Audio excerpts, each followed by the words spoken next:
Every gilded cage is built with walls of comfort. The only question is what you're paying for them.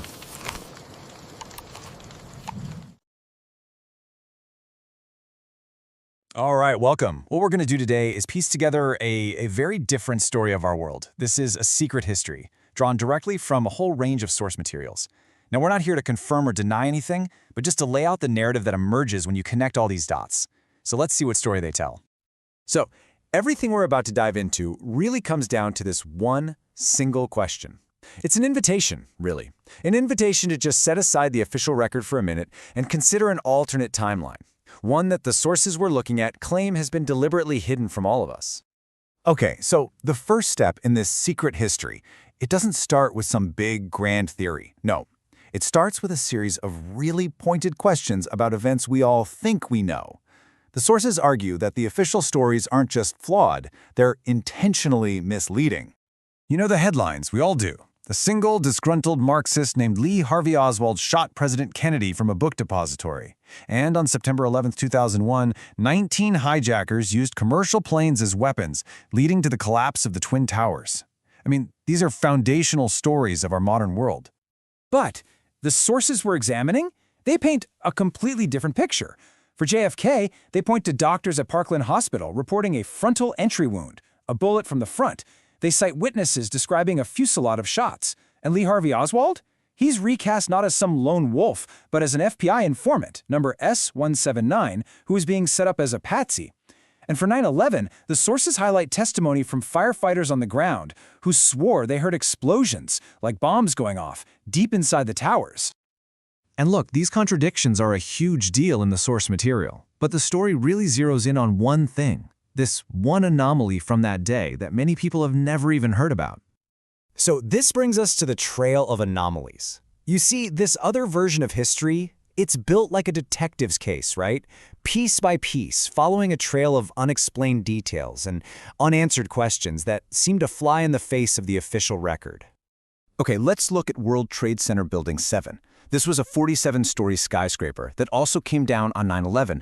But here's the thing, it was never hit by a plane. The official story says it collapsed due to office fires. But the sources ask, how could fires cause a building to fall perfectly symmetrically at nearly the speed of gravity? They point to videos showing what they call squibs, puffs of smoke from explosions, and even reports of molten metal, all classic signs, they say, of a controlled demolition.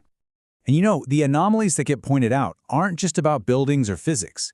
This quote is from Norman Mineta, the Secretary of Transportation, testifying about what he saw in the White House bunker on 9/11. He's describing an aide asking Vice President Cheney about a plane approaching the Pentagon right before it was hit. Now here's the kicker, according to these sources. What makes that testimony so important isn't just what was said, it's what they claim happened to it afterward. They say this entire crucial exchange was just left out, completely omitted from the final 9/11 Commission report. And for them, that omission is a huge part of an alleged cover-up. And you know, this whole pattern of the official story changing, the sources argue this is, well, it's not new. Not at all. Think about Roswell in 1947. First, the Army puts out a press release saying they've recovered a flying disc. Incredible.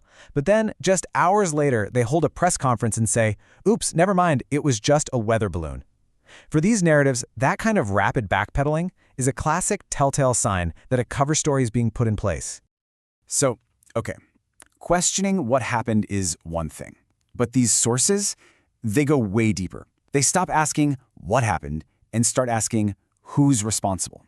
And they claim to have identified the same network of power pulling the strings time and time again. And when you look across all this material, the same names, the same groups, they just keep popping up. You've got powerful banking families like the Rothschilds and the Rockefellers, secretive groups like the Bilderberg Group, and even some you might not expect, like the Jesuit Order. But right at the heart of the financial theory is one institution, the Federal Reserve. So why the Fed? Why is it always at the center of this stuff? Well, the sources say you don't have to look very far. Just look at what the Fed says about itself. This quote is from the Boston Fed, and it's pretty blunt.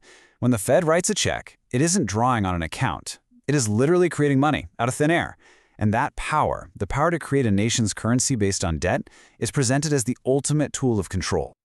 This brings up another really big theme you see in these sources, the idea of a hidden power structure working right behind a visible one. They talk about the two popes.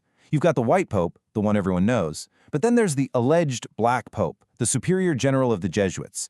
He gets the nickname from his simple black cassock, and according to these theories, he's the real power behind the throne. All right, so according to this secret history, none of this is random. The actions of all these groups are described as, well, as carefully planned steps in a master plan for total global control. And what's the end goal? Well, source after source calls it the same thing, a new world order.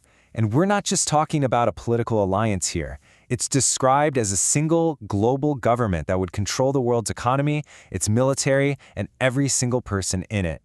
And it's not some vague idea. The sources lay out a pretty clear, step-by-step blueprint for how this is supposed to be achieved. Step 1. Create money from nothing to control governments through debt. Step 2.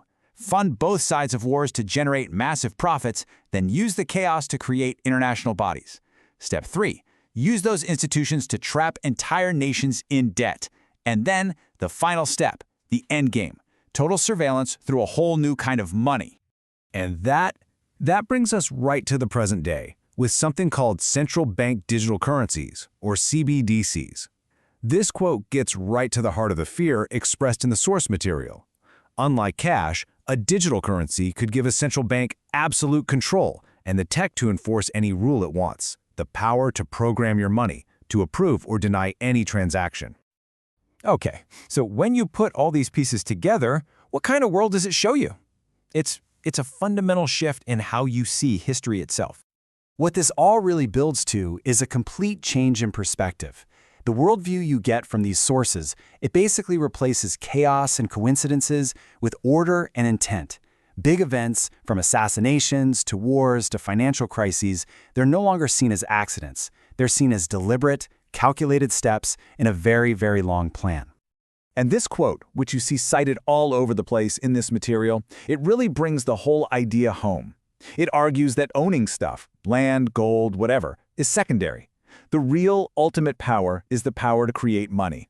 Because if you have that, you can let everyone else have the earth. And then, with just the flick of a pen, you can create enough money to buy it all back. So, in the end, the secret history we've just walked through, it offers its own set of answers for sure, but it really leaves us with this one huge question.